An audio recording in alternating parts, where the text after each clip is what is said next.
মাথা ব্যথা উঠলে নাভাস টেরা খাইলে ভালো হয়ে যায়। প্যারাসিটামল খাইলে ফুয়াল বালা খাইলে গম হয়ে যাগই আই তো জ্বর উঠিলে হাত তাই প্যারাসিটামল খাইলে এনদিও গম হয়ে যায় আর তেতুন ডাক্তার দেখানো করে। মানে এক প্রকার ধরতে গেলে সবকিছুর মূল হচ্ছে প্যারাসিটামল ওষুধটাই। মানে আমাদের শরীরের জন্য প্যারাসিটামলটা খুবই ভয়ানক। জ্বর উঠলেই অনেকে মনে করেন প্যারাসিটামল খেলে শরীর সুস্থ হয়ে উঠবে।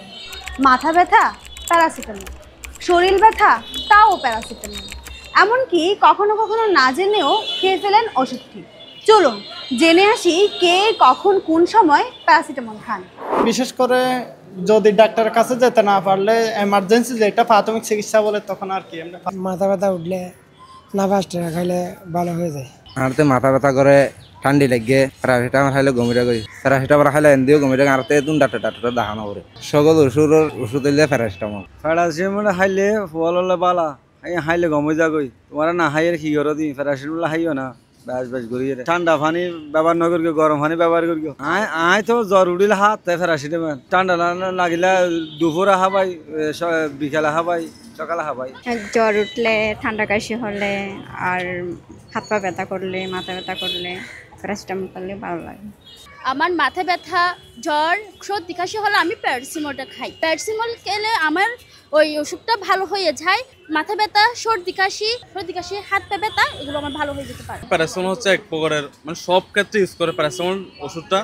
অনেকে মাথা ব্যথা অনেকে গা ব্যথা মানে জ্বরের জন্য ইউজ করে। মানে এক প্রকার ধরতে গেলে সবকিছুর মূল হচ্ছে প্যারাসিটামল ওষুধটাই। আপনার একটা রোগের 50% ওষুধই কমবে কি প্যারাসিটামল ওটার জন্য বলে।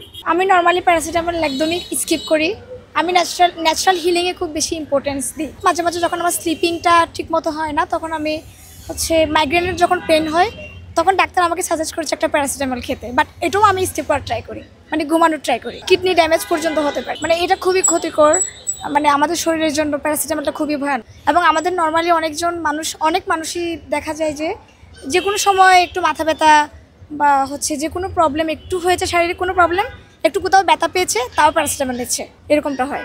সর্দি কাশি হচ্ছে প্যারাসিটামল নিচ্ছে, বাট এটা সবচেয়ে ফেয়ার যে 3 দিন ওয়েট করা উচিত জ্বর হলে, তারপর ডাক্তার ট্রিটমেন্ট করে কোনো ধরনের টেস্ট করে দেখা উচিত, রোগ নির্ণয় ডায়াগনোসিসটা করা উচিত, তারপর অন্য কোনো স্টেপে যাওয়া উচিত প্যারাসিটামল না নিয়ে।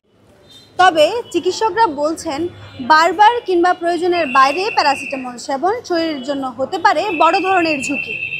এই বিষয়টা আসলে খুবই অ্যালার্মিং এবং সিজনাল চেঞ্জের কারণে ছোট বাচ্চা থেকে শুরু করে বয়স্ক সবাই আসলে কম বেশি ঠান্ডা জ্বরজনিত অবস্থার মধ্য দিয়ে যাচ্ছে। এই অবস্থাতে আমরা আসলে কোনো ধরনের প্রিকশনস ছাড়াই, কোনো ধরনের চিন্তাভাবনা ছাড়াই আমরা প্রথমেই আসলে প্যারাসিটামল জাতীয় ওষুধ যেমন নাপা, এস, এই জাতীয় ওষুধগুলো আমরা খেয়ে ফেলছি এবং এগুলো খাওয়ার কারণে আসলে দেখা যাচ্ছে যে আমাদের কিছুটা হলেও সিমটম রিলিফ করছে, কিন্তু এগুলোর যে কিছু না কিছু ক্ষতিকর দিক আছে। অনেক সময় দেখা যায় যে আমাদের ছোট সেই বাচ্চাদের ক্ষেত্রে প্যারাসিটামলের একটা নির্দিষ্ট ডোজ থাকে।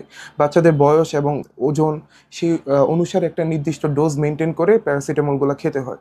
সেক্ষেত্রে দেখা যাচ্ছে যে অনেক সময় আমরা ওই ডোজগুলো ঠিক মতো মেনটেন করতে পারি না এবং তার বিরূপ প্রভাব কিন্তু বাচ্চাদের শরীর এবং স্বাস্থ্যের উপর পড়ে। একই সাথে তাদের লিভারে সমস্যা হতে পারে, এমনকি তাদের কিডনিতেও সমস্যা হতে পারে এবং এই ধরনের জটিলতাগুলো সম্পর্কে আমরা অবগত নই। একই সাথে বয়স্ক মানুষদের যে দেখা যাচ্ছে আমরা একটা নির্দিষ্ট ডোজের বেশি অনেক সময় প্যারাসিটামল খেয়ে ফেলছি। বিশেষ করে এখন যেহেতু ডেঙ্গুর প্রাদুর্ভাব অনেক বেশি, সো ডেঙ্গুর ক্ষেত্রে দেখা যাচ্ছে যে আমরা আসলে জ্বর কমছে না বা শরীর ব্যথা কমছে না, সেক্ষেত্রে আমরা অনেক বেশি ডোজে প্যারাসিটামল খেয়ে ফেলছি। সেক্ষেত্রে প্যারাসিটামল একটা নির্দিষ্ট ডোজ যখন ছাড়িয়ে যায় তখন টক্সিসিটি ডেভেলপ করে এবং সেই টক্সিসিটির কারণে অনেক সময় আমাদের লিভারের এবং আমাদের কিডনিতে অনেক ধরনের ক্ষতিকর প্রভাব ফেলতে পারে। তাই সামান্য ব্যথা বা জ্বর দেখলে ওষুধের দিকে ঝুঁকে না পড়ে প্রথমে কারণ শনাক্ত করা জরুরি। প্রয়োজন ছাড়া প্যারাসিটামল ব্যবহারে সতর্ক থাকতে পরামর্শ দিচ্ছেন বিশেষজ্ঞরা। রুদুশী রিদি, পেনুয়া নিউজ।